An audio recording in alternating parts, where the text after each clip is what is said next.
party people! Welcome once again to the Party of One podcast, where the gaming table is always set for two. I am your host, as always, Jeff Stormer. This week I am joined once again by Erika Chappell for a game of the Trench Raiders. I gotta tell you, party people, I absolutely adore the Trench Raiders, and so when Erika proposed a part 2, I was over the moon. The game was super fun, and I cannot wait for you to hear it. But before we dive in, a very special thank you goes out to Megan McKinney, our newest Patreon backer. Thank you so much. Your support helps the show do bigger, better, and cooler things every single day, and I deeply appreciate it. If you enjoy the show, and are into things like bonus content, or notes on how to adapt games into a two-player format, or interviews with game designers and GMs and other various personalities, or you just want to support Party of One and see it grow bigger and better, consider hopping over to patreon.com/partyofonepodcast. And with that, let's throw it back 100 years exactly to me in the past so that he can get started with the show.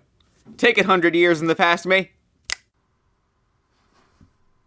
Thanks, future me. This week I am joined by Erika Chappell. Erika, thank you for coming back on Party of One. No problem. It's great to be back. So once again we are playing the Trench Raiders. Why don't you talk about all the other stuff you're working on at the moment as well? Well, as usual, it's a ton of stuff. I've been working on 3 games at the moment. I've been working on a game that was inspired by doing the Trench Raiders because I read a bunch of stuff about World War I aviation again, which is something that I've always loved. And I was like, oh man, I want to do something with this as well. Like, Trench Raiders Patrol is really not suited for anything to do with the air. Right. So I started writing a Powered by the Apocalypse game called Flying Circus, which is about being a fantasy adventurer, but instead of sword and sorcery, you have a biplane. I love that. I'm into that. I love the biplanes. I love biplanes. Yeah. So it's the first time I've ever seen a game, and I'm very proud of this because I wrote this. It's the first time that I've ever seen a game that can do air combat at the tabletop that isn't like, the Fantasy Flight X-Wing style turn tables and stuff like that. It's not a minis game. No, it uses the Powered by the Apocalypse framework to do like getting the upper hand and altitude stuff and all that fun stuff that comes with pulpy, flying combat. And the other part of it is, the incredible stress of flying these rickety planes that you then go down to, the town that you were working for or whatever, go to the tavern and basically drink off the stress. That's really neat. I like that. I'm into that. And terrible disasters come out of it. I've been working on my Magical Girl game, Five Across the Heart, which is going very well, like finally getting somewhere. That's super exciting. And I actually started laying out pages. I saw that. They looked really neat. Yeah, I'm really happy with that. And finally, I'm crunching forward on some more patrol stuff, working with a couple friends to do an educational-y type one about African bush conflicts in the 70s and 60s. Neat. And the World War II stuff, because I went to PAX East recently and everybody was like, this is super cool, how come I can't play whatever theater of the Second World War? And I'm like, because that book will be bigger than the original Patrol. Sure. And finally, I'm working on my Star Trek game, New Frontiers. Oh, neat. That's real neat. Yeah, it's way too much goddamn stuff, but it's really fun. Trust me, you're not going to get any grief from me for having a lot of projects in the air. So we're playing we're going back to the Trench Raiders. We are meeting up again with Mr. Jackson Fletcher. Yeah. He's fighting for... Well, I'd say I was fighting for God and country once, but I don't quite know what that means anymore, so I'm fighting for my friends. I'm fighting for the people that I love. And that's gotta be enough. So, do you want to jump right in, or do we have anything to establish? How has Jackson changed since the last time we met him, actually? That's a very good question. Jackson, he started out... at the start of the first adventure, he was this strapping young... big chin, kind of a little barrel-chested, definitely strapping young lad. Definitely good on the football field. Yeah, he's a little bit thinner now, a little bit gaunt almost, hasn't quite been eating as well. Is more social now than he was. He was a little reserved before, but now he's really takes time to get to know everybody on the squad. He's a little more reserved in terms of responsibility. He doesn't leap at the call like he did before, and he still accepts responsibility, but he's not eager to do it at this point in his wartime career. Yeah, getting stabbed through the thigh with a bayonet is a pretty good sort of moderating influence. Yeah, seeing an explosion and seeing your squad mate reduced to boots will do that. That also, yeah, no, poor Jackson's had a tough time on his one mission so far. So actually, let's how has he changed mechanically? Let's dip into that a second. Yeah, he's a little more badass than we last met him. A little bit more badass. He got 11 advances. Yeah, people will remember 9, but in between the last recording and the game actually coming out, you started getting advances for getting wounded as well. So he picked up 11. He's a little more worldly now. He's been learning German. He's got a pretty good handle on German. He can definitely understand it now. He doesn't want to like get caught lost in translation. He's been hitting the books, not just the books on German, but he's been studying a lot. Just because he's like, if I'm gonna do this, I'm not rushing in blind anymore. I'm not gonna be ignorant this time around. Did I have Snapshot before? I think I did. You didn't. Snapshot's new. Yes. Well, I took so I've got Snapshot now. Where is that? So after he used his revolver for the first time in live combat, he saw that he had a knack for it, so he's been practicing with that. He's pretty good with the revolver now. He has taken a little bit more control of, like, arming up his team, his squad. So he's got, one big thing is that he's wearing a light armored vest now. Which is a good choice. Because he does not want to be stabbed. He's like, I've got stabbed once. I'm not repeating that mistake. But he's made sure that his team is well equipped. They've got trench knives, they've got light armored vests, they've got a demolition charge, they've got a mobile machine gun, and they've got a little chocolate because, quite frankly, we need all the enjoyment we can get at this point. It's also a good source of calories. That it is. And he's made sure that they're, like, ready to go with their trench knives. They know how to use them, and they're ready to go through their tunnel rats. He's been specifically instructing people to, like, do drills on moving through tight spaces, because he's not going to get stuck in a trench and have to try to, like, stab his way out. He wants to be able to get out and to be able to fight their way out if they have to. All very good choices and things that will undoubtedly help quite a bit. So, you ready to open up this story here? Yeah, absolutely. I'm very excited. Cool. So, we have a map, but it doesn't matter quite yet because we're not actually starting at the raid. It's the afternoon before, and Jackson is sitting in one of the forward trenches, and he's writing a letter home. So who's he writing to? He's writing to his father. All right. He's writing to his father as a tailor. He's been apprenticing with his father. It's the family business.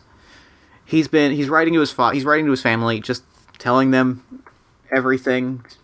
Not everything. There's actually quite a bit that he's not telling them, but he is putting on a brave face. He's playing the good wholesome British boy. So, okay. So you've had a rough couple months. You spent about a month behind the lines in an abandoned French village that had been converted to a recovery station. You were lucky. The bayonet that went through your thigh actually managed to miss pretty much everything important. It just hurt like hell when it happened. So you were back on your feet in fairly short order, and you're back to the line within a month. And once you found yourself back there, everybody sort of was treating you very differently than before. The taking out the experimental German tank on the other side of the line, sparking the fighting again. You're a hero in the eyes of the company. Joy, oh joy. I'm a hero now. And that has also meant that anytime anything needs to happen out in no man's land, you're the first person that anyone asks. So you haven't had to actually go over to the German lines all the way yet.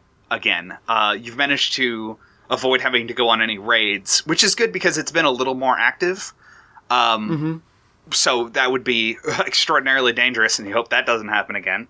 Yep. But you have been sneaking out into the no man's land to sketch the German trenches, to pull up mines, lay duck boards, escort engineers. And you've been sitting and listening to them talk a lot, which has helped your fluency. You've also managed to sort of assemble a hand-picked squad of the best men for this job. So you have a 6-man squad that goes out with you, and as far as you're concerned, they're the best men in the British Army. But it's been rough. Your letter home has to omit a lot of things because this is probably the worst the war has been for the Western Allies.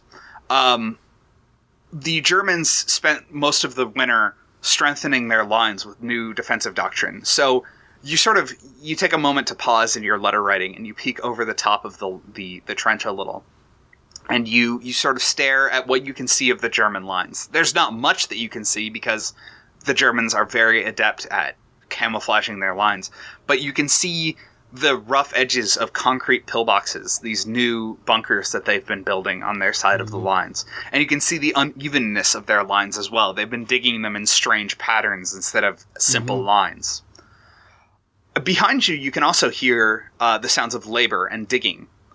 Your last mission out into no man's land was escorting a group of the Chinese Labor Corps as they were laying pipes leading into no man's land. You didn't know what they were for, but you had a good guess that they're gas pipes.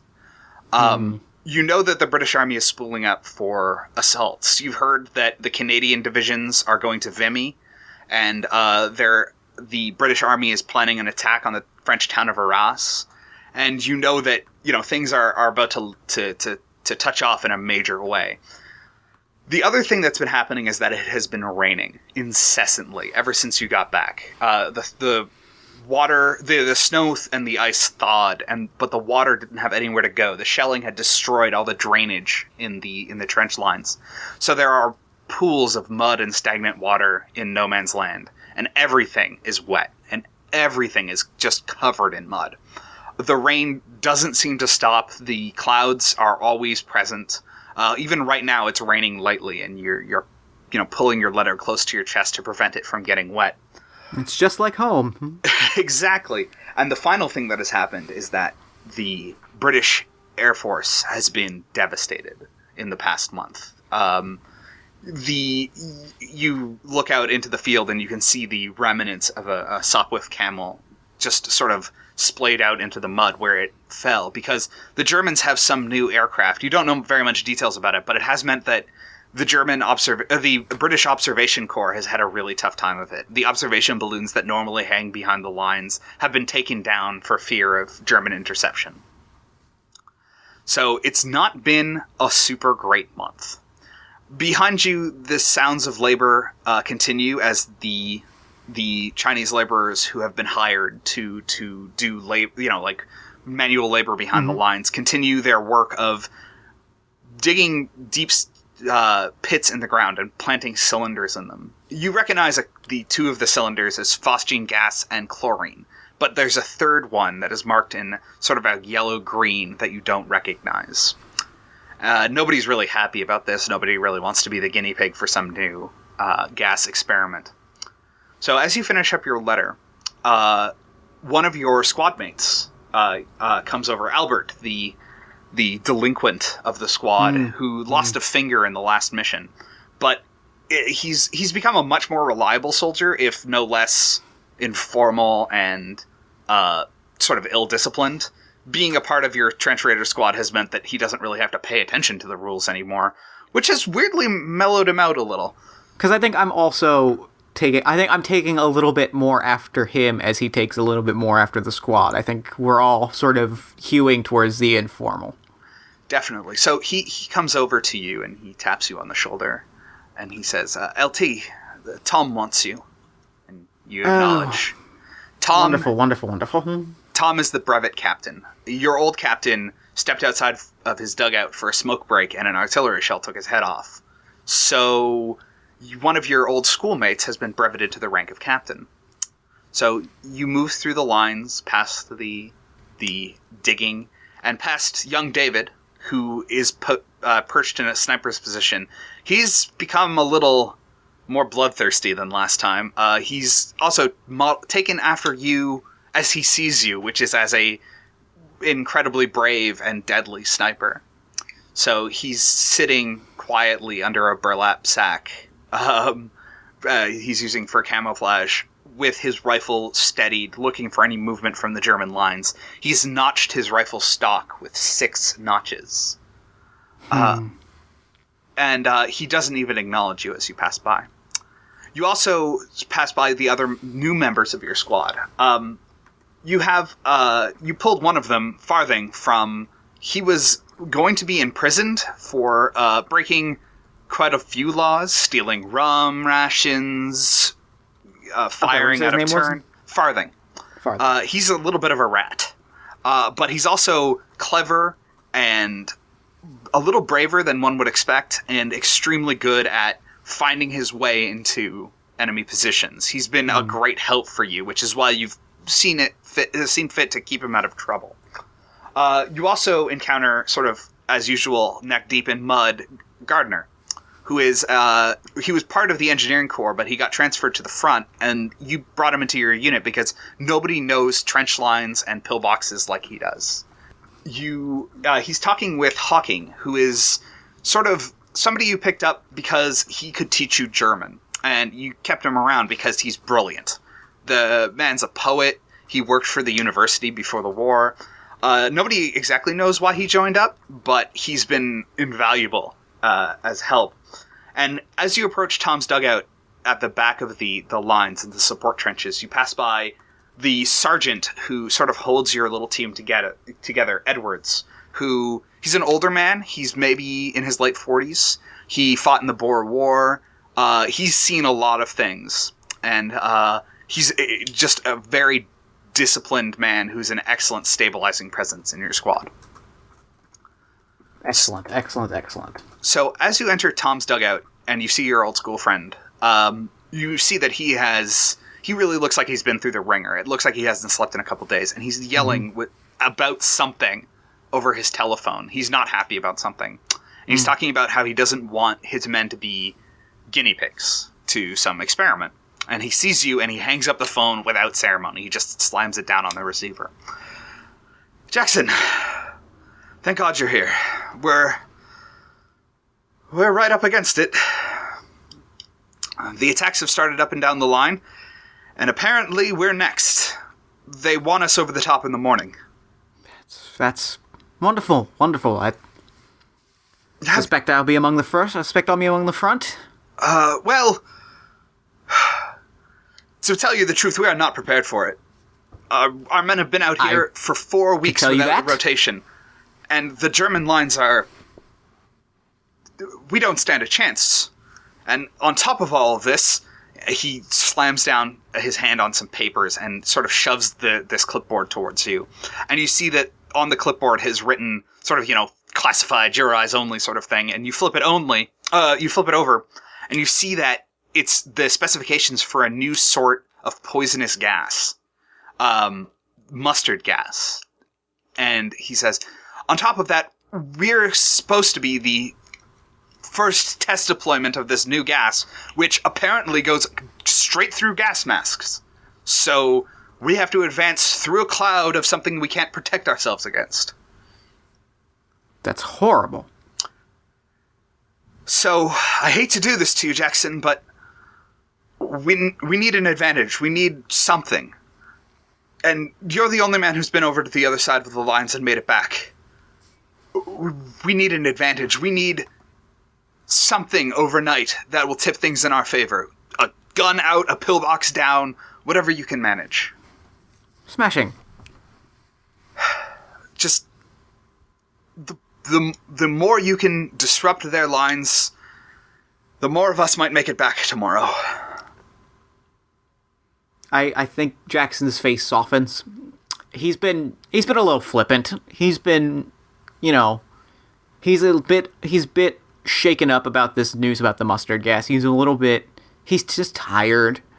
But I think he sees how much his friend is in pain. And so he softens a little bit and he says, If it means more of us survive, if it means more of us get to the other side in one piece, then yes, I will do what I've done before. I will do what I'll probably be asked to do again. And I will get over that other side, and I will... You let me bring my team, my crack squad, and we will muck things up proper. If there's anything you need from us, I have the full resources of the company. I've got the guns. We can provide a distraction if you need it. If you have any ideas. So basically, here's the time for plans. Would be lovely. So let's bring up the map here, and yes, let's plan before you jump over the top here. So you have at your disposal the light artillery pieces of the company, and you've got the men in machine guns who can make distractions. Nobody's going to go over the top for you, but they can find other ways of sort of disrupting the German line and giving you a chance. Sure. And also, you need to figure out where you are starting from and where you want to go. Okay. Well, I know exactly where I want to start from and where I want to head to. I want to start to this middle break in our trenches. Okay, slightly on the left-hand side? No, I see it. Yes. Dead center on our break on our ranks. What are the little white dots? I know the pillboxes. Those are barbed wire. Yeah. So right in that third break in our barbed wire, dead center. Cool. I'm gonna just because that's gonna keep us, because then we've got a straight shot for no man's land, and you don't have to go through the mud. Don't have to go through the mud. But in fact, that's what I'd like. That's where I would like to sort of position the artillery. Like, is just falling right on where you're going? I'm thinking the two big mud patches to the left and right of that. Yep. If we could position a distraction, like start sort of more aggressive shelling and gunning from those, to sort of force their infantry ranks to go off in those two sides. Oh, sure. Well, this is actually an excellent opportunity to bring up a cool rule in the trench raiders, which is for creeping barrages. You can have barrages that are scheduled, basically. So on this turn it'll land here. On this turn it will land here. Yeah. So yeah, the artillery can bracket on either side of you as you come in. Yeah, because that's what I'd like is for them to be. I want to set it up so that they are. I'm trying to decide if it'd be better to hit where we're going with shells so that they break, or focus fire from those two locations so that they run off. Oh, to try to pick them off. You could do both. You could say, like, on turn 1, let's hit there. On turn 2, let's spread out, or vice versa.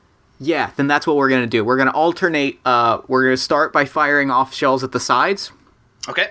To get them to make it clear where our forces are, so that they're opening fire on those places and not in the center.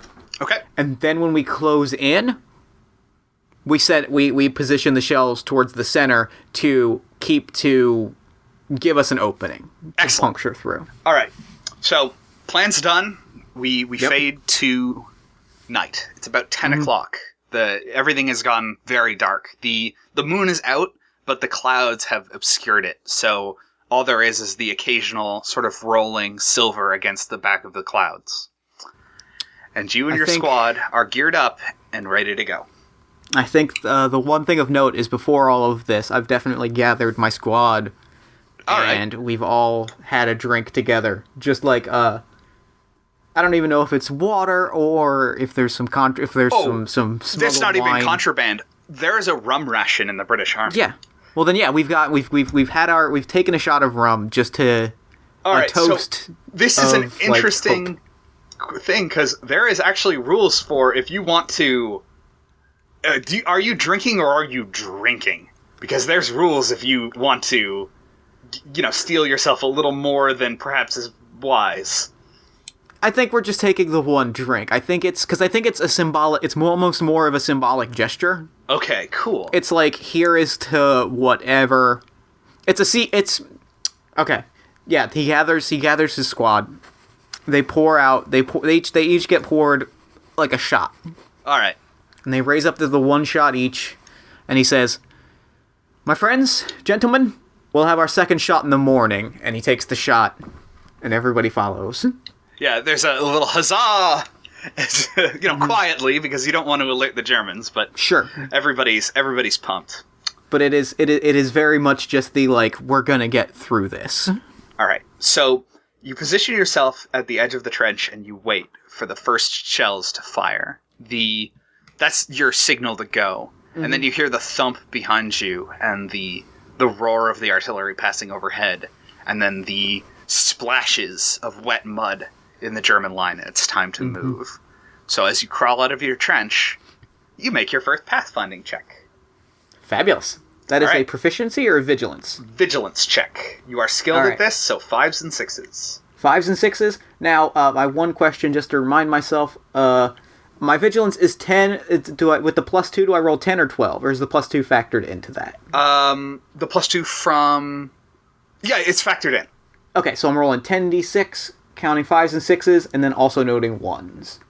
I got 1, 2, 3, 4 successes, 3 failures. All right, 4 successes, 3 failures. So with that, you can book it quite a ways. Oh, are you running or are you going slow? We are running. Oh yeah, okay, you're just booking it. So, because we've only got so much time. We've only got so much time before we get spotted. Like, so hopefully the barrages have provided. We're hoping that the barrages provide enough distraction that we can pierce over there. Cool. And 3 failures? 3 failures. Okay. All right. So you actually booking it the way you have. You're making it quite a distance. You make it almost all the way to the German lines. The shells are still falling on where you're heading, or the shells are falling on either side of the German lines as you move towards it, and you stop about 50 meters short of the barbed wire. But as you're running, you have the darkness and the speed you're moving at. It makes it very difficult to see where you're going, and you don't necessarily hear the sounds of everything happening around you until one of the explosions is a little too close. Because in your haste, you have stumbled directly into a mine. Well, not you, fortunately. Sure. Oh no. Okay. Oh Jesus. So, Farthing, the criminal among you, he as he sort of crosses over the top of a ridge, his foot comes down awkwardly on something metal, and then there's just a blast, and there's no more Farthing. Or wait, actually, he does have armor. There is a chance. All right. There is a... Okay, well, I have good news and I have bad news. There is a Farthing. Okay. He is not looking good. He is unconscious, lying back. His foot is a mangled mess, but he's still alive. The armor has stopped quite a bit of shrapnel. And everybody drops to the ground, drops prone, about 50 meters away from the German wire, and you crawl over to see what you can do for Farthing. But he's looking very rough. So, what do you do? David, come here. He crawls over and sort of pulls open Farthing's vest and goes, "His vitals seem intact, sir, but he's bleeding quite badly." All right, David. I've been watching. I've been paying attention to you. You're pretty good with that. You're pretty good with that sniper rifle. You've got an eagle's eye. You stay here. You monitor him. You take care of him while you can, and you watch us. You watch us from here. You got it, sir. You see us heading back. You grab him and you run back, and then we all get back there by morning. He throws off what kit that he's not using. He sets up a sniper position again, his haversack against the side, and then only then does he treat the wound, wrapping the Farthing's leg. And then the artillery starts moving inwards. You hear it, smashing closer and closer in the German lines, and you can hear German voices yelling as men abandon the forward trenches, the shallow forward trenches, moving back to the dugouts and the pillboxes where they'll be safer. There's a crack as an artillery shell smashes against the side of a pillbox, and concrete shards go everywhere. The artillery continues to rumble against the position just quite nearby you for a little while, and then stops. What do you do? I believe that's our cue. If it was nearby us, I believe that means it was the. Yes, that was the second turn of shelling. Yes, then that's our. I look at everyone else. That's our cue, David, and I give him a salute. All right, and we're back off towards the barbed wire. One more pathfinding check, please. All right. That is 2 failures, but 1, 2, 3, 4 successes. Awesome. So yeah, you have no trouble getting to the trench in terms of distance, but let's see. Ooh. Wow. Okay. I just rolled 2 6s on your encounter chart, so it's going to be good for you. Great. So as you move towards the German barbed wire, you have a bit of luck. There's a shell came down and exposed a bit of the German forward trenches, giving you a clear path through the wire. Mm-hmm. As you drop in, you quickly see that it's somewhere that the Germans have abandoned, and they left a bunch of crap behind. There's a box full of German stick grenades. There's a artillery carriage, just the wheels, no actual piece. There's a couple of rifles stacked up against the wall still, a little dirty but probably usable. There's ammunition. Mm-hmm. There's also German uniforms and helmets. Not a lot of their uniform, of course, just the overcoats and the helmets, but probably enough to get by in the dark. Yeah. I look at everyone else. I silently grab an overcoat and start putting on our outfits. All right. So actually, Edwards is of the old style, and he stops you for a second, and he says, "Are you sure about this, sir? There's trickery and underhandedness, but this isn't right." Edwards, you're a good man. Thank you, sir. I think you're right. If you don't think this is the right thing to do, then perhaps this is not the right thing to do. Instead, grab those grenades. We're gonna find some guns. We're gonna find their machine guns. We're gonna bomb out their machine guns with their own grenades. Sounds good, Worst case scenario, we've got a demolition charge. He picks up the grenade and hefts it, and Albert in the background goes, "So, we're not allowed to wear their clothes, but we can blow them up." Well, at least now they know it was us. Well, fair enough. And he grabs one of the grenades. And you start hearing voices as the Germans in the pillboxes nearby. There's a pillbox not 100 meters away from you. And you hear voices as they start to sort of crawl back into position. You hear them talking about, wow, that was a close one. Like, whoa, what inspired that? And, talking to send back word to their own guns to fire a response and not let those dastardly Englishers get away with it. I look at Edwards, I look at the grenades, and I look at the pillbox. All right, so you crawl forward inside the German lines. You're actually behind one of their trenches now. You see that the pillbox in the very middle, to the left of to the right of the little short bit of barbed wire? Yes, to the one to the right of the barbed wire. Yes. Yeah. So you're just in front of that. You stop within 50 meters of there. Who's going? Who's who's taking bombs? Let's see. David and Farthing are gone. I think the best person to take the bombs is going to be probably. I'm gonna signal to Albertson to go ahead. Okay. I think he's gonna be the best at getting up close. He's got enough of a. He's tricky. Sneaky. He's a sneaky guy.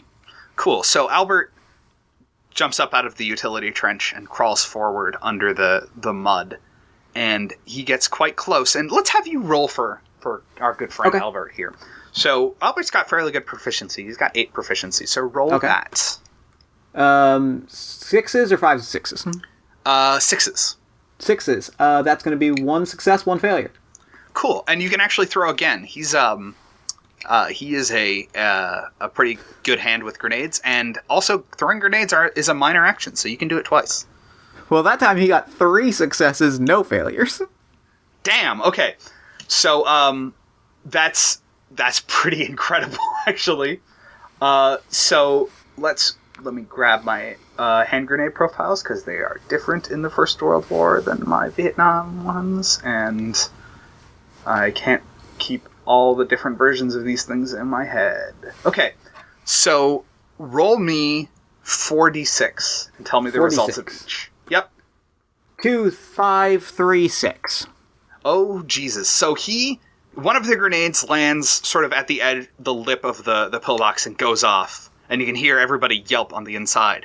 And then the second grenade rattles through the vision slit.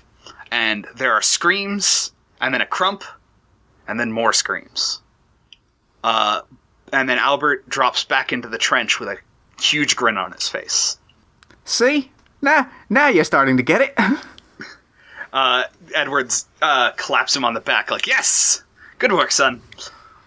The German lines around you are sort of in disarray. The artillery was, brief as it was shocking and quite frightening, and the Germans are only slowly filtering back to their own trenches.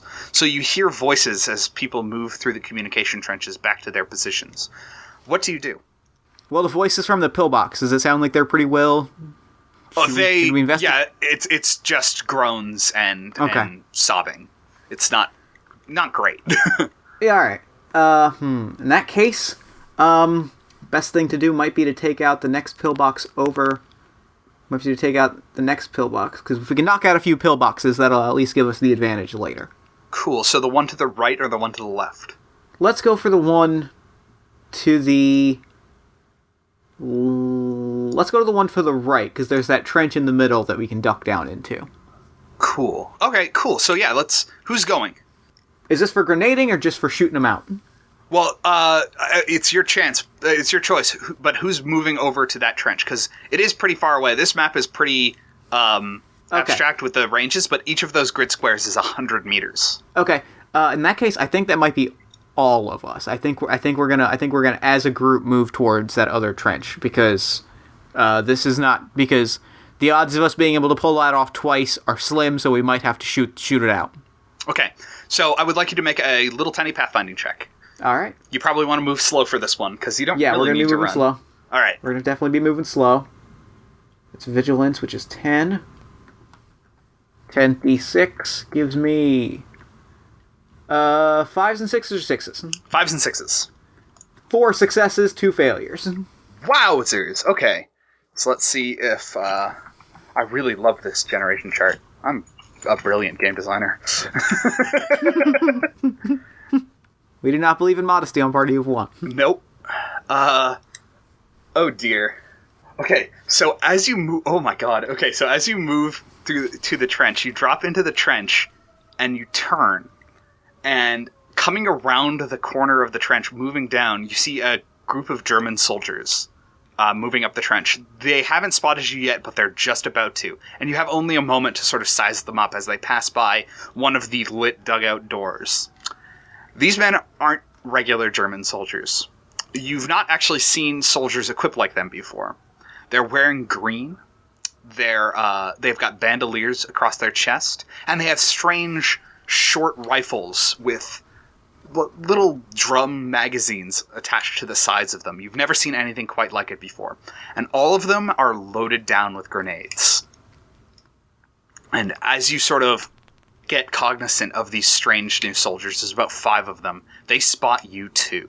And both of you drop into every nook and cranny you can inside the trench, around the corner of the little zigzag pattern. What do you do?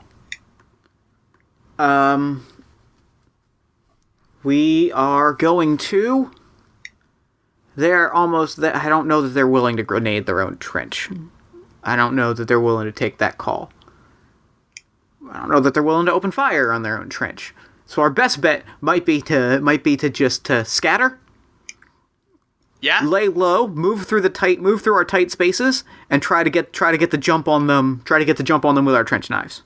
Oh, okay. So, oh, geez. Okay, when you realize what's going on, and all of you hopped off the side of the trench, and you move up the sides as fast as you can to not, bunch together, and then you drop right back down on top of them. Mm-hmm. And then you realize that might have been a mistake, because they seem to have been prepping to do the same thing. They've got their entrenching tools out, the edges sharpened. They have spike bayonets on the ends of their strange, short rifles. And the moment you drop on them, you realize that they're dropping back into fighting stances.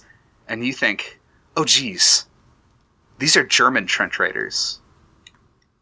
You don't know the word for it, but these are stormtroopers.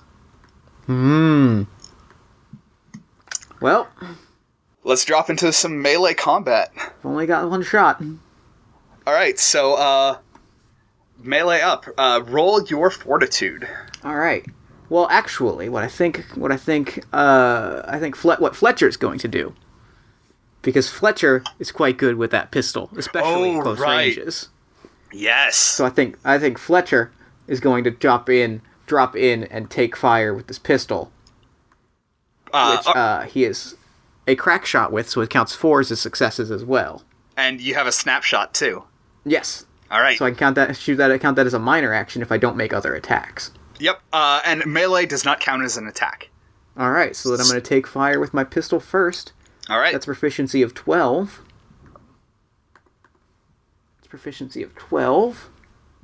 I'm counting 4 as successes. Yep. 1, 2, 3, 4, 5, 6, 7 successes, 4 failures. Oh my god. Okay, so you pop your head over the corner of the trench just before you drop in, and you hit one of the soldiers directly in the chin. Just drill him through the face with your pistol as you drop down onto another of his fellows, and the rest of your team drops into melee combat with them. So now at least you have the numerical advantage. Mm-hmm. Or I think it's an even fight now. Yes, even fight. I think I'm going to... Well, then, as long as I don't make another attack this turn. Yep. So what can I do instead if I'm not making an attack as my full action? If you want to hang back out of melee, that's what I'm gonna do. And hang back. I'm gonna see if I can find some cover because I have a plan. Okay, cool. You gonna signal your troops to do the same before they drop in? I'm gonna signal to them to close in because I think that they're pretty much all going to be better equipped for this melee fight than I am. So if they go in, I can take out several of them from a distance. Oh, I see. Okay, yeah. So a good thing for you to do right now is to roll sentry action, which would let you be more aware of other threats that are approaching. So okay, that's I'll do that then. And then we will resolve the combat as your men drop in on these stormtroopers. So that's a vigilance roll. That is I believe 10. Yes. 5s and 6s or 6s? 5s and 6s. That's 1 failure. 1, 2, 3, 4, 5, 6 successes. Oh my god. Okay, so you see the code of the Matrix. No, right. I win the war? Yep, you single-handedly, you spot the Kaiser, you shoot him, it's done. I run into Hitler in the ranks, and I shoot him, and we win. Right? Yeah. And then we cut to the opening of Red Alert 1. No. yeah, right. So you first off, if you have any questions about these stormtroopers and their equipment, I can answer them. But the other thing is that you see all the German forces. Like you find yourself a nice spot that sort of in a shell hole that still gives you an excellent perspective on everything. And you see the German soldiers moving through their trenches. There's not a lot of them. They're still a little shocked from the artillery. You see that the bunker, the pillbox you were heading towards, is actually empty right now because you suspect it wasn't finished construction. You see that they're down the line at the little support trench. Not very many men are positioned there because the mud is so deep that it's difficult to move through. And you see those little dips at the back of the map on the German line. Mm-hmm. Those are their artillery positions. Okay. So you know how to get there easily now. Great. You see that at the along that long communication trench, there's only about a dozen men sort of milling about trying to figure out where to go. Okay, so revolve combat, and then I'm going to take my second turn with adrenaline time. Nice. Okay. Well, actually, you can do that now if you wanted. Okay, then yeah, I'm going to take my second turn, and then I'm going to take my crack shot. Okay, yeah. And then and now I'm going to dive in for melee. Now that I have the situation now that I have everything scouted out, and now that I have everything scouted out, now I'm going to go into melee and take that minor action shot. Cool. So let's take another shot then. Okay. And we'll drop you into melee with the rest of your squad. That's my proficiency is 12. Mm-hmm.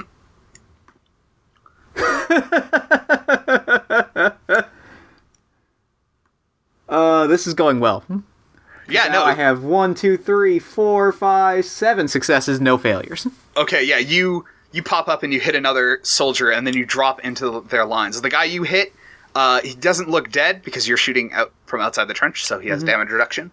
But he drops pretty handily. Like, he didn't really get much of a chance on that one as you put a shot through his shoulder. And then you drop in on the Germans, the three remaining German soldiers, and the rest of your squad drops in too. So let's resolve your attack real quick. Okay. Edwards is helping you. Edwards has got his trench knife out and his rifle in the other hand, and he's yelling some battle cry that presumably he learned from, whatever African tribe he fought during his early colonial days. And he's going crazy. So let's see what happens. Roll your fortitude. Did you issue yourself a trench knife? I did. Awesome. So grab yourself a bonus on that fortitude. Oh, no, I did not. I did not. My squad has them, but I don't. Cool. Do you have any melee weapons at all? I might. I do not. Okay, so you're just going to be beating them with the butt of your rifle. Yep. I'm just going to be butting them. Okay. That one is 5s and 6s or just 6s? 5s and... just 6s. You are not melee skilled. 2 failures, no successes. All right, now I get my comeuppance. Yeah. So you have body armor, which is nice. Yes. But we'll roll that in a minute after we figure out what happens with Edwards and the trench raider, the German soldier. So Edwards throws his rolls. Oh dear.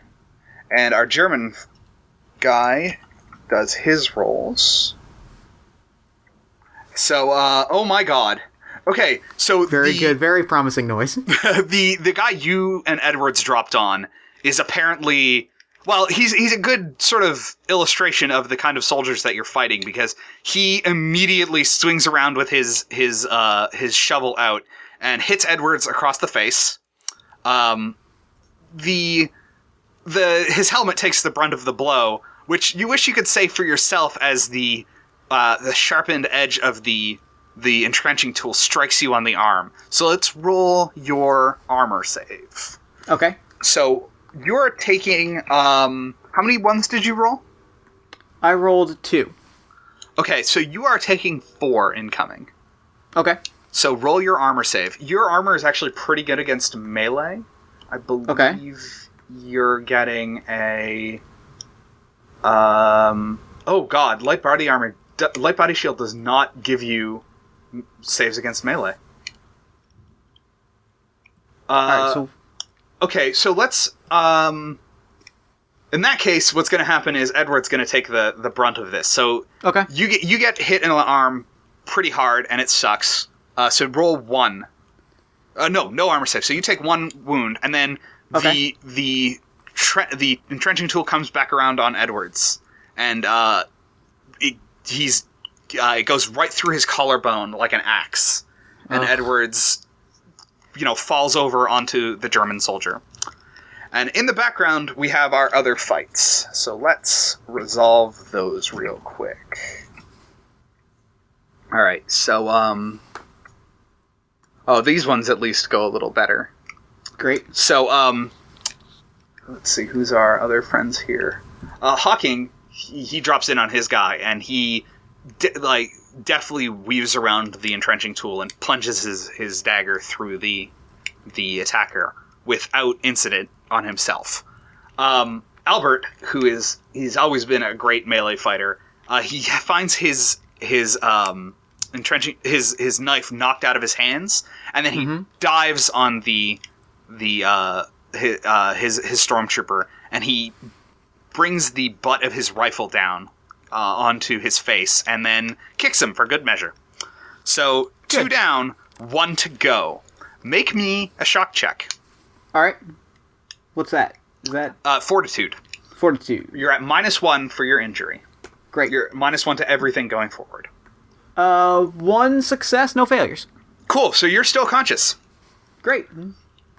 So you stagger back to your feet, and you have surrounded this German soldier who has a very come-at-me-bro attitude, despite being surrounded and outnumbered. What do you do? I look at Edwards, my hand shakes just a little bit, but I steel myself, and I point my pistol, and I open fire. All right. Roll your proficiency. -1 for your injury. 1, 2, 3, 4, 5, 6, 7 successes, 1 failure. Yeah, you knock him just straight off his feet, and he collapses to the ground. And you sort of let your hand drop a little, and try to do something about the bleeding. So Hawking is going to run over, and he's going to try to help you out. So he's going to roll himself a quick medical, which he is very good at. I give a quick cross for Edwards. Mm-hmm. Yeah. So he quickly patches you up. So your injury goes away, which is cool. Great. And then you start kicking through the equipment of the fallen German soldiers. They've got their piles and piles of grenades, so you can top up on any of those that you want. But Albert grabs as many as he can carry. And then you look over their strange weapons. You don't recognize them at all. They look like little rifles that have been cut down, and they have huge magazines of pistol bullets. So you don't quite know what they are or what they do. What do you do? Well, I look around. Well, we've taken out a pillbox. We've taken out a squad of whatever German super soldiers they've sent at us. I say we take out that second pillbox, we break this barbed wire line, and we head back. Then that way for the charge tomorrow, we have a concrete break point, and that should provide enough. That should provide at least some manner of advantage tomorrow.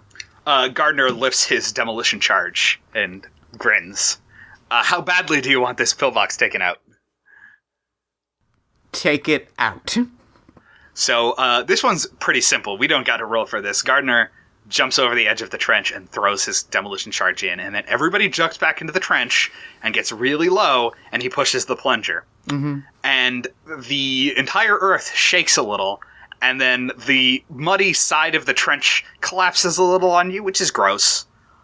And bits of concrete continue to rain down for a good 30 seconds. Okay. This gets the Germans all up and down the line, as soon as you're able to hear them again, which takes a little while, really panicking. And you hear voices as soldiers start moving up the communication trench towards you. I believe that was a successful mission. Let's head back. Now we run. All right. So as you move towards the German trench, which is nestled up against the barbed wire. Right. And as you do, you stop for a moment because something seems a little off, and you roll me a vigilance check.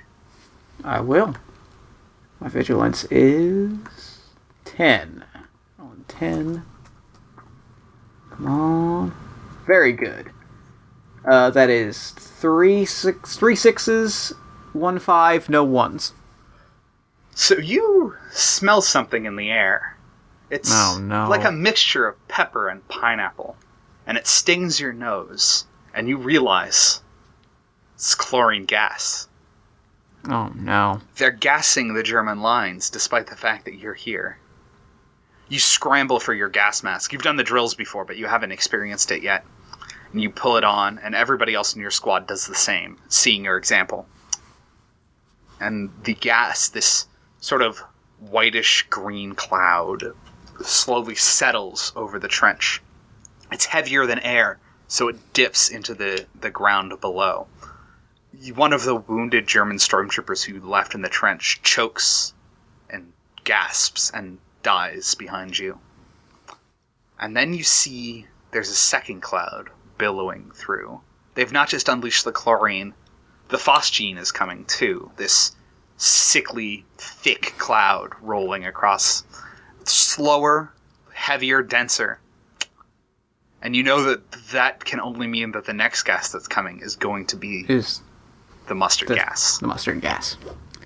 What do you do? Well, we can't stay here because the mustard gas is coming, so we've got to move. We gather up the stormtroopers stuff. We gather up their weapons because that way we can maybe use those against them. One thing you do know, if you don't think you can make it across no man's land in the gas, is that German dugouts have doors that are gas-proofed. Yeah, I suppose that might be our... they're gas-proof, but are they mustard gas-proof? We don't know that. You don't know that, but you also don't know if you want to run into it. It's up to you. Bloody bastards. Don't suppose we have a better option than to try to rip open one of these doors, take out anyone inside, and wait out the gas. Alright, so, while you're wearing your gas masks, you're at -3 to everything. Okay. Because they're crappy. Not you pleasant. Can't see well out of them.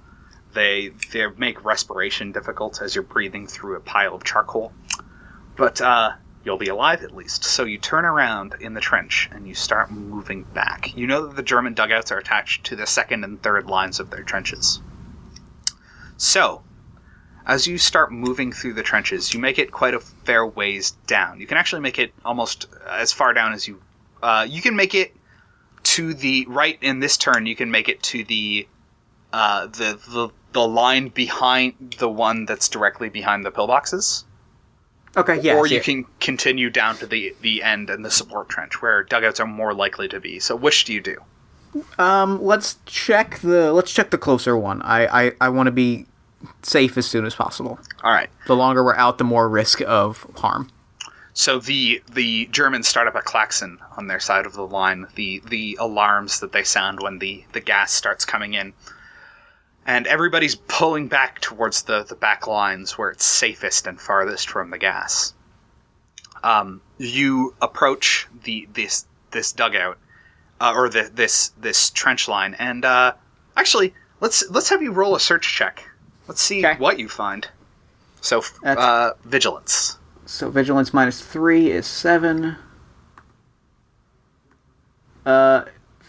I've got 1 5, 2 5s, 2 failures, no 6s. Yeah, so you peek around the edge of the dugout and you don't see, or the edge of the trench, and you don't see a dugout. You don't see anything. They've abandoned the position. There's a pair of machine guns hanging empty against the side wall, and like a large catapult-looking device that it presumably is used to throw grenades. Mm-hmm. So, what do you do? Well, while we're here, we may as well smash them, right? I mean, we gotta keep moving, but while we're here, can we prime grenades and just prop them up and then run? you can probably just throw a pile of grenades in there. You've got a bunch. Yeah, that's what we're going to do. We're just going to throw a pile of grenades in there and then keep them running. Cool. So you throw a bunch of grenades in there, and you don't know if you did much to the machine guns other than tear open the water cooling jackets, which is actually a pretty big get. And the wooden little crossbow thing is just smashed apart as you continue to move.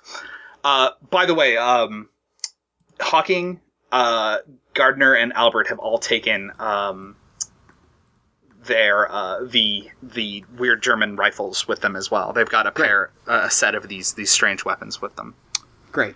So you continue moving down the line, and I want you to roll 2d6 really quick for me. Okay. 1, 6, 7 total. So as you sort of move through this muddy area of the trench, the duckboards are mostly keeping you safe, but then as you step nearing the end of it, the duckboard gives way, and you realize that the ground below you is actually just straight up water, like it's eroded away into about a 6-foot deep pit. And you have to slowly make your way out of it. And as you do, you see a pair of German soldiers moving towards you with their gas masks on. Neither of them are armed, and both of them have the bands of stretcher bearers and medics around their arms. They're probably moving up the trench to see if anybody got caught in the gas. I put up my hand. I stop the squad. I take out my pistol. And I point it at the German medics. Okay. And trying to scream through my gas mask, I say, dugout. Take us to a dugout. All right, cool. So this is... And I assume everybody else takes out their German guns as well.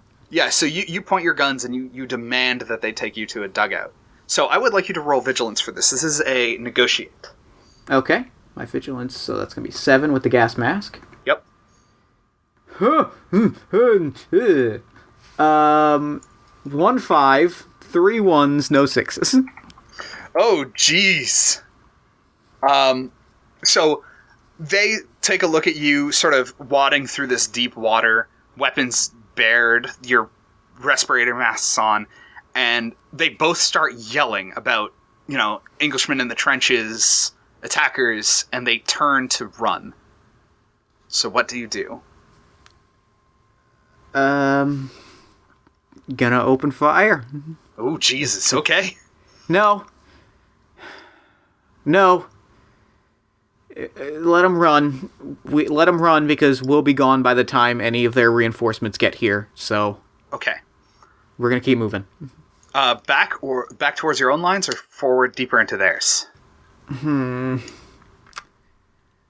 We can't stay in the trenches. Like there's reinforcements coming, but there's gas coming one way. This is a bad situation. I turn to Gardner.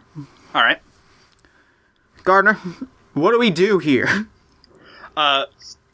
Gardner, he our best bet to survive gas is we've got our masks on. That's good. Get to high ground. Gas is heavier than air. If we can find any place that's sealed, we'll have a better chance. From what I know of what mustard gas probably is, we want to avoid water where it will contaminate, and we want to avoid any place where it could puddle. So the higher ground we can get to, the better. All right, we gotta just get to the high ground and then try to cross over no man's land that way. All right. So you're going to head back to your lines outside the trenches then? Yeah. Make me a pathfinding check. All right, that's going to be 9. Now you're going to be, vigilance. You're going to be moving through the deep mud. All right, that is 1 success, no failures. All right. Oh dear. So you pull yourself out of the trench into this nightmare of fog and gas everywhere. And you realize that you don't know which direction is which anymore. You can't see more than 50 meters around you in the dense fog, and the German trenches, in their strange new style of building them, zigzag in every direction with no real indicators. So you pick a direction, and you move. So I would like you to take... This is pretty convenient. You're going to actually take 2 exhaustion here. because you're not only about that time. You also take some thirst, and you can't quench it because you can't take your mask off. Mm-hmm. So that's -1 to proficiency. Not proficiency. Okay. Fortitude. Okay. So you're pushing your way through this deep mud. It's up to your ankles and up to your waist of water and just gross, stagnant awfulness and the discarded wastes from the trenches. And at one point, you think you see a body in the water, and you push it away with the butt of your rifle. So you wander sort of without really knowing where you're going, and you find yourself just in this pit of mud with no direction, hearing voices all around you. What do you do? Oh Lord, please tell me he put a gas mask on. I'm gonna try to get a sense of if I can get some sense of where David is. So are you gonna call out to him? I don't know if we can afford to call out if they're looking for us. We might just have to keep pushing and hope we're going in the right direction. All right, so roll me pathfinding. 2 5s, 1 failure, no 6s. So you without really an idea of where to go, you just pick a random direction and you push and you keep moving until you find something solid. The wall of a pillbox. The concrete actually physical under your touch, which is a nice change from wading through this deep and disgusting mud. And you pull yourself up on top of the pillbox. And then you hear from your side of the line 4 or 5 of these crumps. You think you know where you might need to go now because you can hear it. But then you hear it splash without explosions inside the German line. And you hear the sound of something hissing. They haven't released the new mustard gas from the pipes. They fired them out of canisters. And the canisters are leaking out into the mud and the German lines. So you don't know exactly where it is, and you don't know if it's reached you yet. Then we run. We don't have any other option. Cool. So nothing else is safe. We just have to run. And at least we know the direction that we're running now. Okay, so actually you do know where you are. You see right under the German flag, right in the middle of the flag, if you look down, there's that one pillbox at the edge of the mud. That's where you are. Okay. So you're going to try to book it back to your lines? Yep. Pathfind, please. All right. 2 5s, no 1s, no 6s. Cool. So you make it quite handily to the barbed wire. All right. And now you have to get over the wire. So this is a minor action called cross obstacle. So you're going to be rolling fortitude for this. Okay. Oh, all right. 2 successes, no failures. Nice. So yeah, you make it over the barbed wire quite without any incident. But let's see how your comrades do. So 3 of you make it over without a problem. But Hawking, who's out of all of you probably in the least best shape, prefers reading to exercise. He attempts to get over the wire, and he gets terribly stuck. The gas fan that he was carrying on his back, on his backpack, gets caught up in the wire, and as he turns to try to free it, he gets further tangled up. What do you do?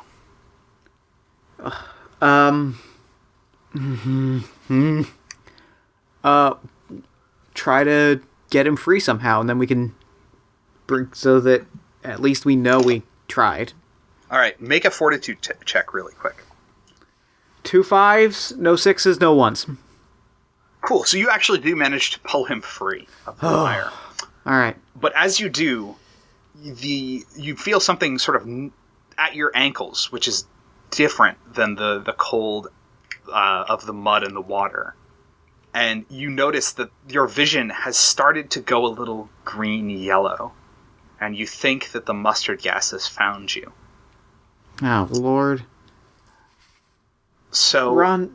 Yeah, Run. Probably a good idea, but first, everybody takes 1 ongoing damage. So every turn from now on, everybody has to roll a dice, and on a 1, All right. You take damage. So I roll 1 dice, you said? Yes. All right. I got a 3. Okay, you're good. All right. Most of you are actually fine, except as you start moving back, which we'll roll the pathfinding check for that in a moment, Albert starts complaining about his hand, the wound on his hand, and you take a look at it through the lenses of your gas mask for a second, and you see that the recent wound on his finger has started to blister terribly. Oh. And we can get it treated. We can get it treated on our lines. And he wraps it as best he can, but you can hear him sobbing behind his mask. So roll me pathfinding. 1 success, 2 failures. That's not good. It is not. So you know which direction not to go, not back into the wire. So you start off as best you can, and you drop into a trench not far away. The trench is abandoned. All the equipment has just been left there. And you quickly get your bearings once you're in the trench. You think you know which direction to go now. What do you do? You're at the... see that little cross-shaped section near where we were? Yep. That's where you are. Oh, Got and yes, what do you do? We keep. If we know the direction, we keep moving. Okay. Roll that 1 dice. Mm-hmm. 6. You're good.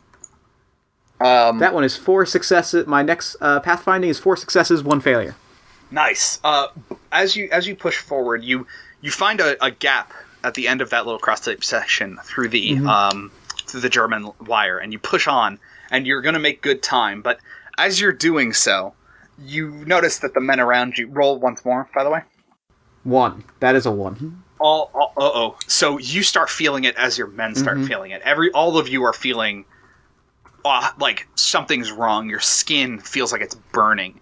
You don't have very much exposed skin at all, in the wrappings against the cold, but you can feel it against your ankles, on the inside of your elbows and the back of your knees. Something itching and burning against you.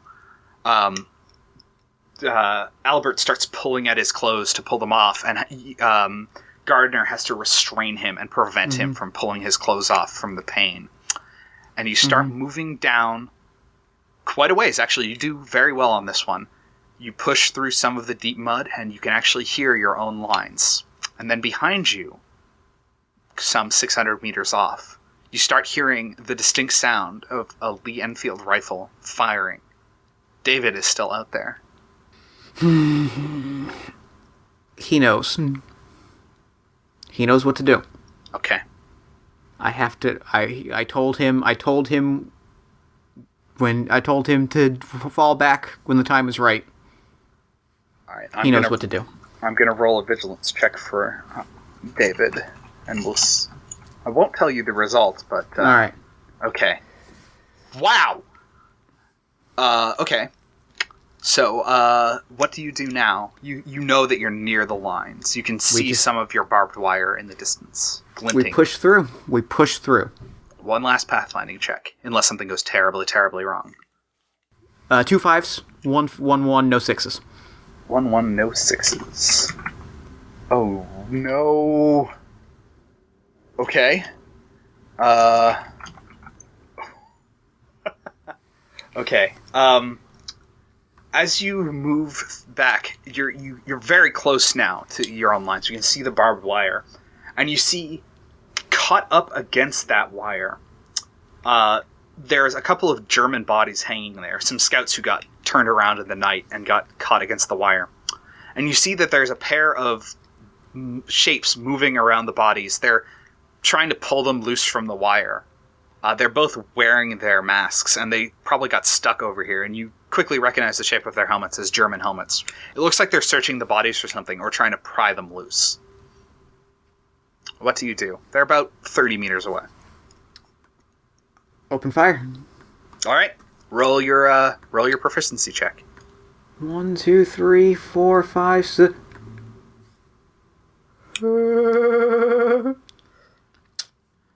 So I got no failures. Nice. But I got no failures. Because I got 9 successes out of 9. Oh my god! Okay, so I'm gonna recommend that. Normally we've been doing these precision fire actions just as default, but this is a place where suppressive fire actions would work for you. Even if you rolled as poorly as possible, you get both of them. You just basically you fire this precise burst that takes the two of them out very quickly. They slump back over onto the wire, and you also hear the sounds of shots stop from David as, well, you don't quite know what happens, but you see that the fog behind you is starting to let up slightly. The only thing that's remaining is in the dips and crevices. This yellow-green gas continues to linger, and it's running in rivers of oily liquid down into the pools of water. So let's do roll me one more 1d6 to see how your ongoing is doing. 2. Okay, so you're actually good. Everyone's good. So you make it back into your trench. You dive back in, and you push your way a little bit back towards safety and out of the gas, and you wait for a while for David to come, pulling your equipment off as the gas tapers off, and you pull off your jacket and you see these ugly boils that have sprung up on your arms. And then through the fog comes David, and on his back he has Farthing. They're both wearing their masks. He looks terribly burned, but he makes it back and drops back into your lines. I look at David, and a blush comes across my face, and I stand up. We look at each other. We both look like hell. Boils and burns and all. And I try to lift a salute, but my hand just kind of slumps back down. And I just look at him and I say, You are an astounding young man, David. Thank you, sir. I pat him on the shoulder. You pat him on the shoulder. He's taken his jacket off. You pat him on the shoulder, and he yelps in pain. As do you, as your hand is all effed up. Tom. I'm finding Tom. So, we cut to the inside Tom's dugout. And Tom, as you approach the dugout, it took you a little while to crawl over there. You're shedding equipment the whole way as you find that everything has been impregnated with this oily, gross, burning liquid. And you make it to the dugout, and you hear that Tom is yelling again. But this time it doesn't sound like into a telephone. It sounds like he's yelling at somebody. I throw open the door. What do you say? You measly motherfucker! You see that Tom is yelling at... he's got sitting in front of him somebody from the engineering corps who quite clearly outranks him. But Tom doesn't seem to care about that, as he is likewise yelling, You measly motherfucker! At this man, who... He's an older man, and he looks utterly disinterested in this whole thing. And he turns and goes, Oh, this was the man you had outside the wire. So, can you tell me about your experiences with the new gas? And I think I have to be pulled away. Let's see if you are. Let's just do a quick... Oh, I was going to go like 4 or better. Somebody manages to restrain you, but this is a 1. So what do you do to this man? I just tackle him and start just wailing. Like, not hitting. I wouldn't say I'm punching or, like, hitting, because I'm just swinging my arms, because they're in too much pain to, like, focus and strike. So I'm just, like, you just swinging like a child in a fight. Just throwing hands and screaming, You rat bastard! You gassed! You knew they were men! They were good men! They were... This I would like you to roll a fortitude check really quick. All right. This is 96. All right. 1 failure, 3 sixes, 1 5, 1 1. So normally failures would be injuries to yourself, but I think failures in this case is going to be injuries to him. So okay. you throw him backwards, and he hits his head against the desk and starts bleeding a little bit.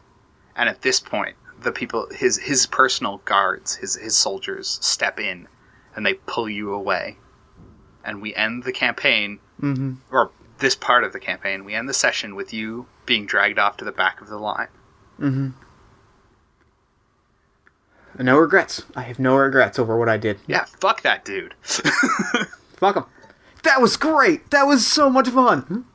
Yeah, basically, this is the first game I've done prep for in a really long time, and my prep consisted of, whenever you make the decision to X, I do this to you. Great. I love it. No, that was phenomenal. That was great. Oh my goodness. All right, so I don't think we've seen the last of Jackson Fletcher. I don't think so. I don't think so. Dang. Erika, thank you so much for coming back. This was awesome. Thank you so much. It was super fun to run. Oh, so where can people find your work online? So I'm at open_sketchbook on Twitter. And from my Twitter, you can find all the things, including the website I'm trying and failing to build. So, yeah, that's pretty much it. Cool. Great. Awesome. That was phenomenal. Thank you so much for coming on the show. This was a blast. I am going to throw it over to me 100 years in the future so that he can wrap it up with the show. Take it, 100 years in the future, me. Thanks, 100 years in the past, me. And thanks again to Erika for coming onto the show. That game is flipping amazing. What a cool, emotional experience it is. I absolutely love it. You should definitely be following Erika on Twitter at open_sketchbook. The games that she is working on are so unbelievably cool looking. I think you're doing yourself a disservice not following along. And then while you're on Twitter, you can follow us at Party of One Pod.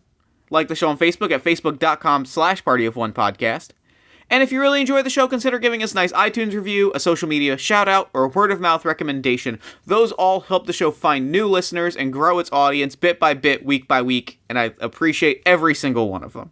I got a question for you, party people. Do you like wrestling? Because I like wrestling. Do you like role-playing games? Probably, because you just listened to a podcast about it. Well, then I've got something that might excite you. On May 13th at 3 p.m., I am running a game of Nathan Paletta's phenomenal wrestling role-playing game, Worldwide Wrestling, as a special event through Lawful Good Gaming. Lawful Good Gaming is a wonderful organization that organizes tabletop role-playing sessions as a way to raise money for various charities. So, the way it works is there are 4 seats open at my Worldwide Wrestling game on May 13th at 3 p.m., Fight Fest 2017, and a seat can be purchased for $10 in the form of a $10 donation to the Southern Poverty Law Center.